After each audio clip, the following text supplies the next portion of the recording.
Hello my dears, welcome to my channel. അപ്പോൾ എല്ലാവർക്കും സുഖമാണെന്ന് വിചാരിക്കുന്നു. അപ്പോൾ ഇന്നത്തെ എൻ്റെ വീഡിയോ എന്ന് പറയുന്നത് നമ്മൾ ഫേസ് എങ്ങനെ ക്ലിയർ ആയിട്ട് സൂക്ഷിക്കാം എന്നുള്ളതാണ് കേട്ടോ. അപ്പോൾ അതിനുവേണ്ടി നമ്മൾ ശ്രദ്ധിക്കേണ്ട കുറച്ച് കാര്യങ്ങളുണ്ട്. അതിൽ ഒന്നാമത്തേത് ഞാൻ പറയുന്നത് നമുക്കായിട്ട് കുറച്ച് പ്രോഡക്റ്റ്സ് മാറ്റി വയ്ക്കണം. അതായത് ഇപ്പോൾ കുളിക്കുമ്പോൾ നമുക്കായിട്ടൊരു സോപ്പ് മാറ്റി വെക്കേണ്ടതാണ്. ഇപ്പോൾ എന്താണ് നിങ്ങൾ ഉപയോഗിക്കുന്നതെന്ന് വെച്ചാൽ ചിലപ്പോൾ സോപ്പായിരിക്കും, ചിലപ്പോൾ പൊടി ലോഷനോ അങ്ങനെ എന്തെങ്കിലും ആയിരിക്കും. അങ്ങനെയാണെങ്കിൽ നമുക്കായിട്ട് പ്രത്യേകം, അതായത് മറ്റുള്ളവർക്ക് ഇപ്പോൾ പണ്ടൊക്കെ നമ്മൾ അങ്ങനെയാണല്ലോ, എല്ലാവർക്കും കൂടെ ഒരു സോപ്പ് അങ്ങനെ ആയിരിക്കും. പക്ഷെ അങ്ങനെ ഒരിക്കലും ചെയ്യരുത്. നമുക്കായിട്ട് പ്രത്യേക ഒരു സോപ്പ് എപ്പോഴും ഉണ്ടാവണം.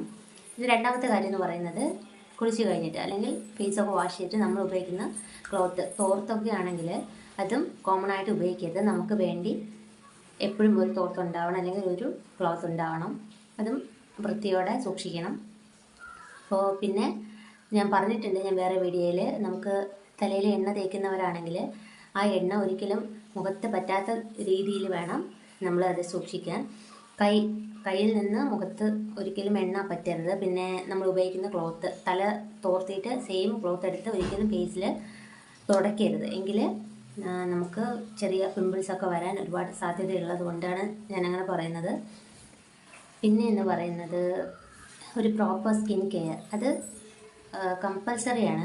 അതായത് ഒരു ടോണർ ആവശ്യമുള്ളവർക്ക് ടോണർ, പിന്നെ ഒരു മോയ്സ്ചറൈസർ, സൺസ്ക്രീൻ, ഏതെങ്കിലും ഒരു സിറം, അങ്ങനെ ഉറപ്പായിട്ടും നമുക്കൊരു പ്രോപ്പർ സ്കിൻ കെയർ വേണം. പിന്നെ രാത്രി ഉറങ്ങാൻ കിടക്കുന്ന സമയത്ത് നമ്മുടെ സ്കിൻ കെയറിൻ്റെ ഭാഗമായിട്ട് എന്തെങ്കിലും മോയ്സ്ചറൈസറോ അല്ലെങ്കിൽ നമ്മുടെ കണ്ണിന് വേണ്ടിയിട്ടുള്ളത്, ലിപ്സിന് വേണ്ടിയിട്ടുള്ളത്, അങ്ങനെ എന്തെങ്കിലുമൊക്കെ പ്രോഡക്റ്റ്സ് നമ്മൾ തീർച്ചയായും ഉപയോഗിച്ചിരിക്കണം. കാരണം രാത്രി സമയങ്ങളാണ് നമുക്ക് മുഖം കുറച്ച് എന്താ പറയുക, ക്ലീനാക്കി കുറേ കാര്യങ്ങൾ നമ്മുടെ ഫേസിൽ നടക്കും. എന്നാൽ പിമ്പിൾസൊക്കെ ഉണ്ടെങ്കിൽ, കറുത്ത പാടുകളൊക്കെ ഉണ്ടെങ്കിൽ അത് കംപ്ലീറ്റ് മാറുന്നതൊക്കെ നൈറ്റ് സ്കിൻ കെയറിലൂടെയാണ് മാറുന്നത്. അങ്ങനെ മാറുള്ളൂ കേട്ടോ.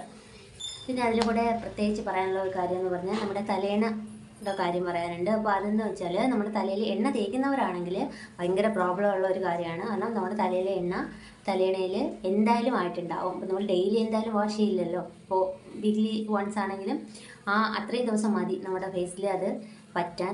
അതുകൊണ്ട് ഒരിക്കലും തലേണ വരെ ഇപ്പോൾ ഇന്നത്തെ ആയിരിക്കരുത് നാളെ. നമുക്ക് കുറേ ഇപ്പോൾ ഒരു 7 എണ്ണം മാറ്റി മാറ്റി ഉപയോഗിച്ചാൽ അത്രയും നല്ലതായിരിക്കും. പിന്നെ നമ്മൾ ഉപയോഗിക്കുന്ന ബെഡ്ഷീറ്റ് എപ്പോഴും ക്ലീൻ ആയിരിക്കാൻ ശ്രദ്ധിക്കുക.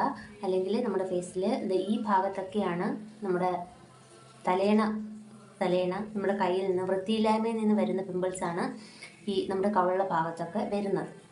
എണ്ണ ഒരുപാട് യൂസ് ചെയ്ത് നമ്മുടെ നെറ്റിയിലൊക്കെ ഒത്തിരി പിമ്പിൾസ് ഉണ്ടാവും. പിന്നെ ഇവിടെ വരുന്ന പിമ്പിൾസ് നമ്മുടെ ഹോർമോണൽ ചേഞ്ച്, ഞാൻ പറഞ്ഞല്ലോ, മാസത്തിലൊരിക്കൽ നമ്മുടെ പീരിയഡ്സ് ടൈമിലൊക്കെയാണ് അങ്ങനത്തെ പിമ്പിൾസൊക്കെ വരുന്നത്. ഹോർമോണൽ ചേഞ്ച് കൊണ്ടാണ് അങ്ങനെയൊക്കെ വരുന്നത്. അത് നമുക്ക് മാറ്റാൻ പറ്റില്ല.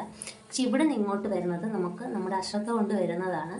അപ്പോൾ അത്രയും കാര്യങ്ങൾ നിങ്ങൾ ഉറപ്പായിട്ടും ശ്രദ്ധിക്കുക. ഇത്രയും ശ്രദ്ധിച്ചു കഴിഞ്ഞാൽ നിങ്ങൾക്ക് ഇപ്പോൾ നിങ്ങൾ ഫേസ് ചെയ്യുന്ന പിമ്പിൾസിൻ്റെ, കറുത്ത പാടുകളുടെയൊക്കെ പ്രോബ്ലംസ് ഒരു 90% വരെ മാറാൻ വളരെ ഹെൽപ്ഫുള്ളായിരിക്കും.